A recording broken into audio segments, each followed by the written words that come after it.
السلام علیکم ورحمۃ اللہ وبرکاتہ ان الحمد للہ والصلاة والسلام علی سید الانبیاء وعلی آلہ وصحبہ اجمعین اما بعد فاعوذ باللہ من الشیطان الرجیم بسم اللہ الرحمن الرحیم انشاءاللہ الرحمن۔ آج کے اس لیسن میں سورۃ آل عمران آیت 33 اور 34 کا ترجمہ اور معنی کی مختصر سی وضاحت پڑھتے ہیں۔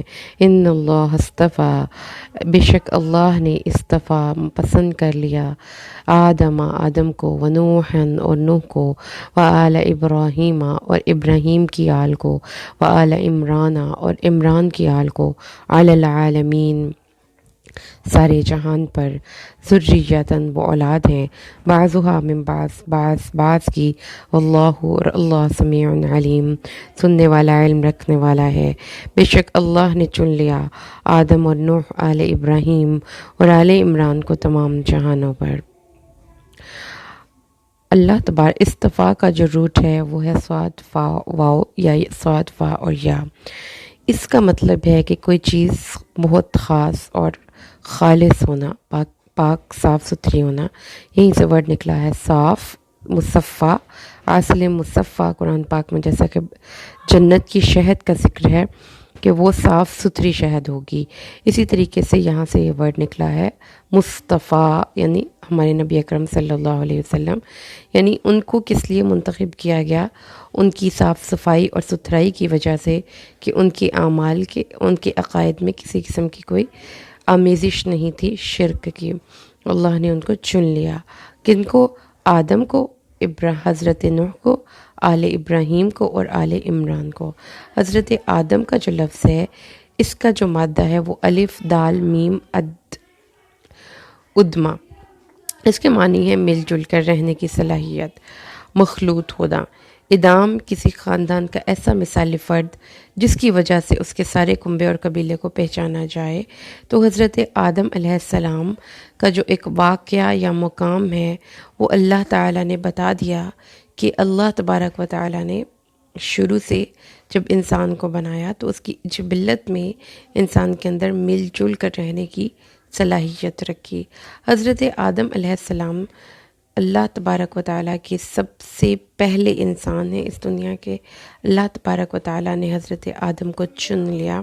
حضرت آدم علیہ السلام کی تخلیق اور وہ انسانوں کو اللہ تبارک و تعالیٰ نے ایک ایسا جوڑا بنایا، آدم اور حوا، جس کے لیے پوری نوع انسانی کو اس سے پھر تخلیق کیا، یعنی حضرت آدم اور حضرت حوا سے۔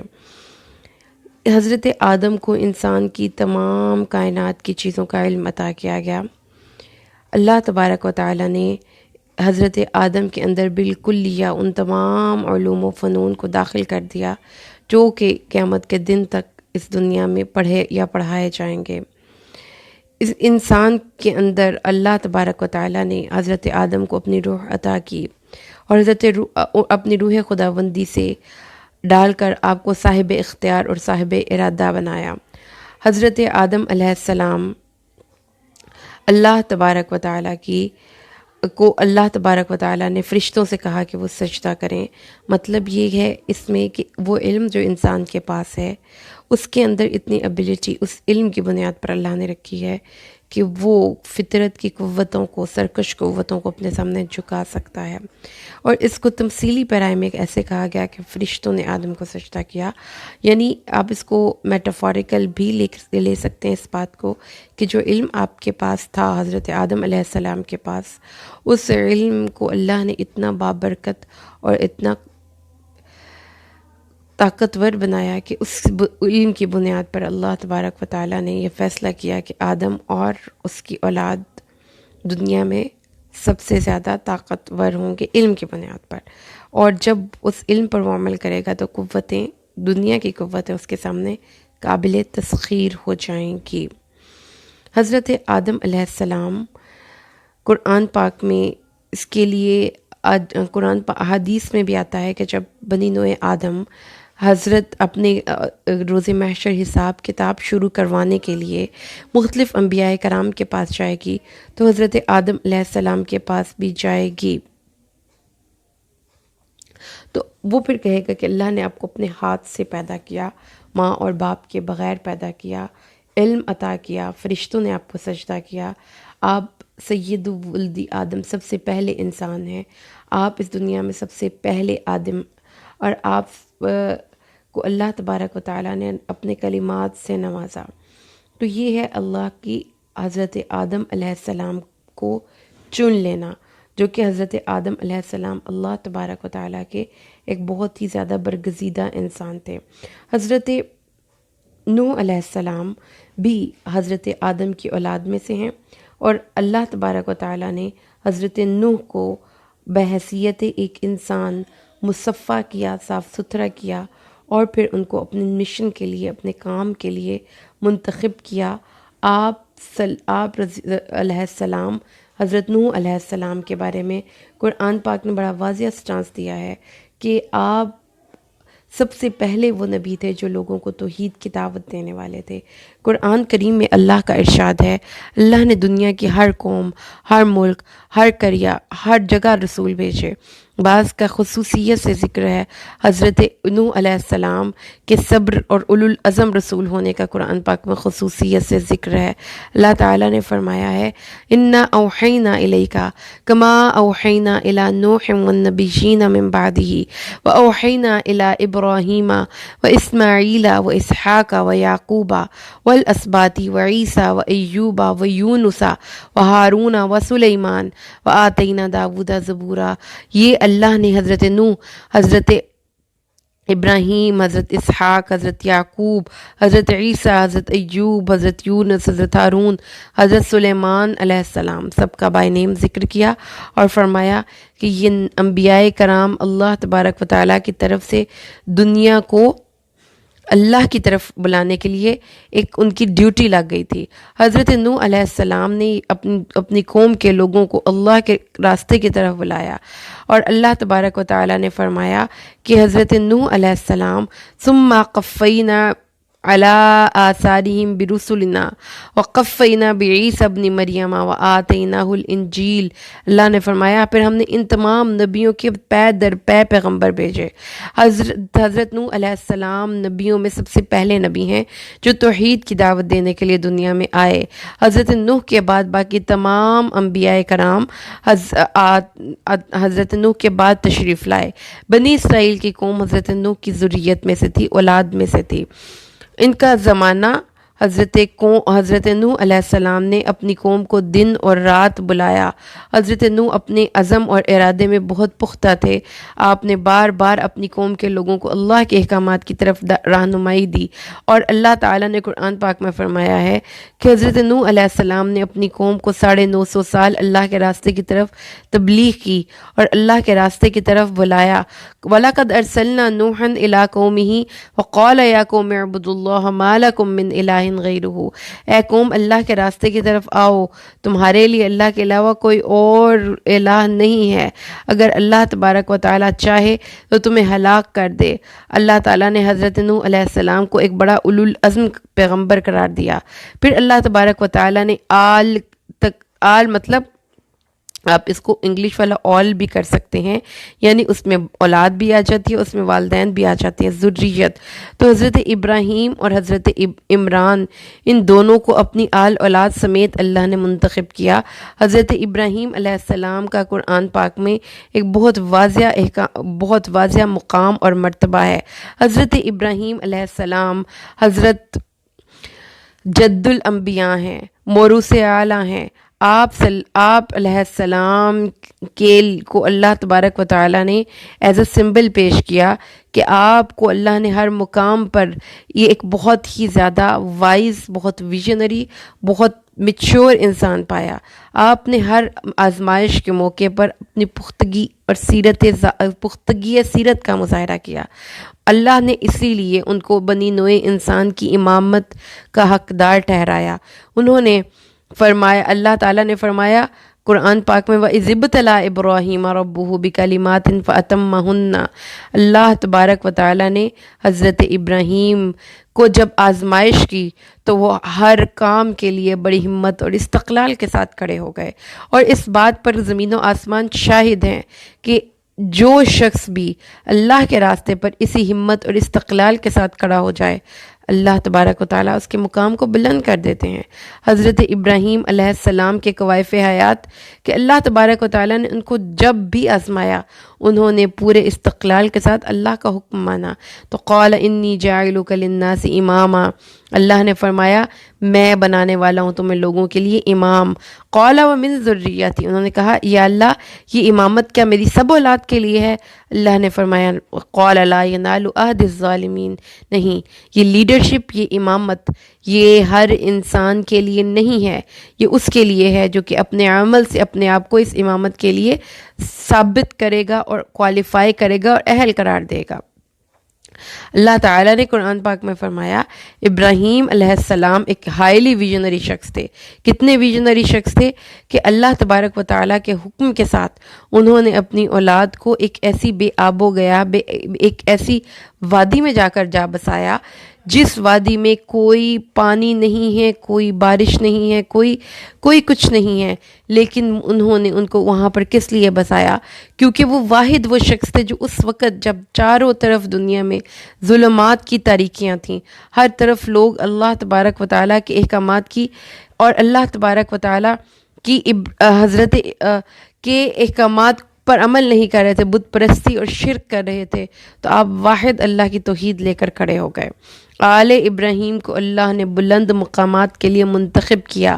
اللہ نے فرمایا فقد آتینا آل ابراہیم، اللہ نے آل ابراہیم کو کتاب دی اور ان کو ملک عظیم عطا فرمایا۔ اللہ تبارک و تعالیٰ نے حضرت ابراہیم علیہ السلام کی نسل میں انبیاء کرام کا ایک ایسا سلسلہ جاری کیا کہ اللہ تعالیٰ کے جتنے بھی نبی حضرت ابراہیم کے بعد آئے وہ انہی کی اولاد میں سے تھے۔ حضرت ابراہیم کے 2 بیٹے تھے، ایک حضرت یعقوب، حضرت اسحاق اور ایک حضرت اسماعیل۔ حضرت اسحاق کے بیٹے حضرت یعقوب اور یعقوب کے 11 بیٹے۔ حضرت یعقوب کے 11 بیٹوں سے اللہ تبارک و تعالیٰ نے بنی اسرائیل کی نسل کو چلایا، جبکہ ان کے جو دوسرے بیٹے تھے حضرت اسماعیل وہ مکہ میں آ کر آباد ہوئے اور وہاں سے ان کی نسل چلی، اور حتیٰ کہ اس نسل میں نبی آخر الزمان حضرت محمد صلی اللہ علیہ وسلم تشریف لائے۔ تو حضرت ابراہیم نے یہ اعلان کر دیا کہ جو آپ کی ملت کا اتباع کرے گا، اور وہ ملت ابراہیم کیا ہے؟ آپ علیہ السلام اللہ کی توحید پر کسی صورت بھی کمپرومائز کرنے والے نہیں تھے۔ اللہ تعالیٰ نے ان لوگوں کو انعام یافتہ لوگ قرار دیا۔ اولئک الذین انعم اللہ علیہم من النبیین من ذریۃ آدم وممن حملنا مع نوح ومن ذریۃ ابراہیم واسرائیل وممن ہدینا واجتبینا اذا تتلی علیہم آیات الرحمن خروا سجدا وبکیا۔ سورۃ مریم آیت نمبر 58۔ یہ وہ لوگ ہیں جن پر اللہ نے انعام کیا، وہ نبیوں میں سے ہوں اور وہ آدم علیہ السلام کی اولاد میں، اور ان لوگوں کے ساتھ جو حضرت نوح کے ساتھ کشتی پہ سوار ہوئے، حضرت ابراہیم، حضرت اسرائیل جو حضرت یعقوب کا لقب تھا، اور وہ تمام لوگ جن کو ہم نے اجتبا کر لیا، منتخب کر لیا اور ہم نے ہدایت دی۔ تو حضرت ابراہیم علیہ السلام کی جو آل ہے اس کا کیا مقام ہے، اس میں کیا برکات ہیں، اس میں کیا اللہ کی رحمتیں ہیں۔ اندازہ لگائیے کہ ہم جو درود ابراہیمی پڑھتے ہیں ہر نماز کے اندر، ہم اللہ سے نبی اکرم صلی اللہ علیہ وسلم اور ان کی آل پر ایسے ہی سلامتی، ایسے ہی برکات کی دعا مانگتے ہیں جیسے اللہ نے آل ابراہیم کو عطا فرمایا۔ اللہم صلی علی محمد وعلی آل محمد کما صلیت علی ابراہیم وعلی آل ابراہیم انک حمید مجید۔ اللہم بارک علی محمد وعلی آل محمد کما بارکت علی ابراہیم وعلی آل ابراہیم انک حمید مجید۔ تو ہمیں یہ پتہ چل گیا کہ اللہ تبارک و تعالیٰ اپنی رحمت سے جس کو چاہتا ہے منتخب کر لیتا ہے، اور اللہ تعالیٰ نے حضرت ابراہیم کو منتخب کیا۔ تو یہ جو انتخاب تھا یہ استفاء کی بنیاد پر تھا، اور یہ استفاء کا ایک روٹ، ایک مطلب ہے صفائی۔ تو صفائی اللہ نے نہیں کرنی، ہماری صفائی ہم اپنی خود کریں گے۔ لہذا جو آج کی قاری قرآن کو قرآن پاک کے اس مقام سے بات سمجھ میں آتی ہے، جو آج میں اپنے اور آپ آپ کے لیے جو پریکٹیکل لیسن یہاں سے نکال رہی ہوں، جو اللہ تعالیٰ نے مجھے سمجھائی بات، وہ یہ تھی کہ اصطفیٰ کرنا، بے شک اللہ تبارک و تعالیٰ ہی کسی کو اجتبا کرتا ہے، لیکن وہ اختیار اللہ کا ہماری اپنی پرسنل ہیبٹس اور اپنی صاف صفائی کی بنیاد پر ہوگا۔ اگر ہم اللہ کی توحید میں کسی قسم کی کوئی آمیزش نہیں کرتے ہیں تو اللہ تبارک و تعالیٰ کی نظر میں ہم معزز ہو جاتے ہیں۔ اسی لیے اللہ تعالیٰ نے فرمایا ہے کہ حضرت آدم، حضرت نوح، حضرت ابراہیم اور حضرت عمران، ان سب کو اللہ نے جہان کے لوگوں پر فضیلت عطا فرمائی۔ حضرت آل عمران، یہ عمران کون ہیں؟ ان کے بارے میں مفسرین کے مختلف آراء ہیں۔ کچھ کہتے ہیں کہ یہ وہ عمران ہیں جو کہ حضرت مریم سلام اللہ علیہا کے والد اور حضرت عیسیٰ علیہ السلام کے نانا ہیں، جبکہ ایک قول یہ ہے کہ یہ وہ عمران ہے جو حضرت موسیٰ علیہ السلام اور حضرت موسیٰ اور حضرت ہارون علیہ السلام کے والد ہیں۔ لیکن پہلا قول زیادہ بہتر ہے، کیونکہ اس آیت کے بعد حضرت مریم کی پیدائش اور ان کی والدہ کی نظر کا ذکر ہوگا۔ تو ہمیں یہاں سے یہ بات جو سمجھ میں آئیے ہم اس کو ریوائز کر لیں۔ نمبر 1 یہ کہ اللہ تبارک و تعالیٰ نے ہمارے سامنے کچھ ایگزامپلز پیش کی ہیں جن کو اللہ تبارک و تعالیٰ یس کر رہا ہے، جن کو انعام یافتہ لوگوں میں شامل کر رہا ہے، اور جن کو اللہ تبارک و تعالیٰ دنیا کے لیے ایز این ایگزامپل پیش کر رہا ہے۔ اور یہ قرآن پاک کا یہ مقام ہسٹری کو ریکارڈ کرتے ہوئے ہمیں یہ بات سمجھاتا ہے کہ اللہ نے ایک اصول سیٹ کر دیا دنیا میں لوگوں کے انتخاب کا، اور وہ انتخاب انسانوں کی اصطفاء کی بنیاد پر ہوگا، یعنی جتنا کوئی اپنے آپ کو توحید میں رکھے گا اور شرک سے پاک رکھے گا اور ریاکاری سے پاک رکھے گا اور دنیا میں کھبنے سے پاک رکھے گا اور انسانوں کی نظر میں بڑا بننے سے پاک رکھے گا، جتنا وہ اپنے آپ کو صاف ستھرا رکھے گا آمیزش سے، جتنے اس کے اندر اخلاص ہوگا، جتنا اس کے اندر نیت کا خالص پن ہوگا، اتنا ہی وہ اللہ کی نظر میں معزز ہوتا جائے گا اور اتنا ہی اللہ اس سے کام لے گا۔ یہ اللہ کی مخصوص عطا ہے۔ دوسری بات جو ہمیں یہاں سے پتہ چلی وہ یہ ہے کہ دنیا میں اللہ تبارک و تعالیٰ بہت سے لوگوں کو اپنا کام کرنے کے لیے منتخب کر لیتا ہے۔ اس میں ایک تو آپ کی چوائس ہے، لیکن دوسری چوائس خالصتاً اللہ کی ہے، اس میں میری اور آپ کی چوائس نہیں ہوگی، لہٰذا ہمیں اللہ سے اس کا فضل مانگتے رہنا چاہیے۔ تو اپنی دعاؤں میں یہ دعا شامل کیجیے، اللہم انی اسألک من فضلک، اور اللہ ہمیں بھی اپنے کسی عظیم الشان کام کے لیے منتخب کرے۔ تیسری چیز جو ہمیں یہاں سے پتہ چلی وہ یہ ہے کہ اللہ نے فرمایا ہے ذریۃ بعضھا من بعض، آل کا ذکر ہے جس میں ان کی ساری اولاد کا بھی ذکر ہے۔ ذریہ کا جو روٹ ہے وہ دو اس کی کہا جاتا ہے، ایک ہے ذا را حمزہ مطلب پیدا ہونا، اور دوسرا ہے ذا را را مطلب ذرہ۔ ذرہ جیسا کہ وہ ایک دھوپ میں جو چھوٹے چھوٹے سے پارٹیکلز آپ دیکھتے ہیں وہ ایک کے بعد ایک آتے ہیں، تو اس کا مطلب ایک ذر کا مطلب چونٹیاں بھی ہوتا ہے جو کہ زمین پر بکھر جاتی ہیں۔ ذرہ ایک بہت چھوٹا، بہت مائکروسکوپک پارٹیکل بھی ہوتا ہے، جس طرح آپ کہتے ہیں مثقال ذرہ، یعنی ایک بہت رائی کے دانے کے برابر۔ تو یہ تینوں چیزیں جب ہم نے سمجھ لیں تو ہمیں یہ پتہ چل گیا کہ اولاد انسانوں کے لیے بہت بڑی نعمت خداوندی ہے۔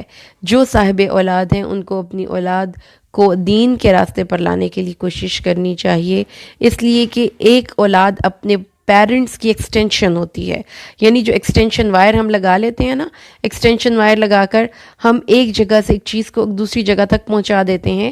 مطلب اگر آپ اگزامپل لیں تو اگر آپ کے گھر میں آپ نے کوئی پنکھا لگانا ہے، کوئی فین آن کرنا ہے، لیکن وہ اتنی اس کی لمبی وائر نہیں ہے کہ وہ ساکٹ تک جا سکے جہاں پر اس کو آپ نے پلگ ان کرنا ہے، تو پھر آپ کیا کرتے ہیں کہ ایک ایکسٹینشن وائر لے لیتے ہیں اور اس ایکسٹینشن وائر میں اس کو لگا کر تو وہ ساکٹ تک پہنچ جاتی ہے۔ تو یہی حال ہے انسانوں کا اس کی اولاد کے ساتھ۔ جو آپ کی زندگی میں آپ بننا چاہتے ہیں یا جو آپ کے اپنے ویژنز ہیں فیوچر کے حوالے سے، یا بنی انسانوں کو آپ کچھ دینا چاہتے ہیں، تو اس کے لیے ذریت بامانی اولاد جو کہ آپ کی بھی اولاد ہوگی، اور ذریت بامانی آپ کے اسٹوڈنٹس، یعنی وہ لوگ جو آپ سے علم حاصل کر کے آگے پہنچائیں گے، تو وہ آپ کی ایکسٹینشن ہوں گے، یعنی جو آپ کا ویژن ہے وہ لوگ آگے پہنچائیں گے۔ جب ایون کہ ہم دنیا سے چلے بھی جائیں تو ہمارا مقصد، ہمارا ویژن اور ہمارا جو ایک کاز ہے وہ نہیں مرتا۔ اسی ایک چیز کو لے کر حضرت ابراہیم نے اللہ سے دعا کی تھی کہ یا اللہ ہماری نسلوں میں ایمان کو رکھنا، اور حضرت ابراہیم نے دعا کی تھی کہ اے اللہ اس ہماری نسلوں میں ایک رسول آئے جو کہ ان میں تیری کتاب اور حکمت کی تعلیم دے اور تیری آیات پڑھ کر سنائے، جو کہ ایک بہت عظیم الشان دعا ہے، کیونکہ ہم دنیا سے چلے جائیں تو ہمارا نام و نشان مٹ جاتا ہے، لیکن اگر ہماری ذریت یا ہماری اولاد اسی راستے پر چلتی رہے جس راستے کو اللہ نے پسند کیا ہے، تو ہمارا مقصد، ہم دنیا سے پردہ کر جاتے ہیں لیکن ہمارا مقصد نہیں مرتا۔ اس لیے اللہ نے فرمایا ہے کہ اولاد اور بعض کی اولاد میں سے ہے، اور اللہ تبارک و تعالیٰ نے قرآن پاک میں بہت سیلیبریٹ کیا ہے ایک فیملی کو، ایک بچے کو، اور بچوں کی تربیت کو بہت عظیم الشان ذمہ داری قرار دیا ہے، اور یہی بات انشاءاللہ ہم اگلی جو واقعہ آنے والا ہے اس میں ہم پڑھیں گے۔ اللہ تبارک و تعالیٰ سے دعا کرتے ہیں اللہ ہمیں قرآن کو سمجھ کر پڑھنے کی توفیق عطا فرمائے اور اس کے احکامات کو اپنی زندگی پہ امپلیمنٹ کرنے کی توفیق دے، آمین۔ بارک اللہ لی ولکم فی القرآن الحکیم ونفعنی و ایاکم بالآیات والذکر الحکیم۔ السلام علیکم ورحمۃ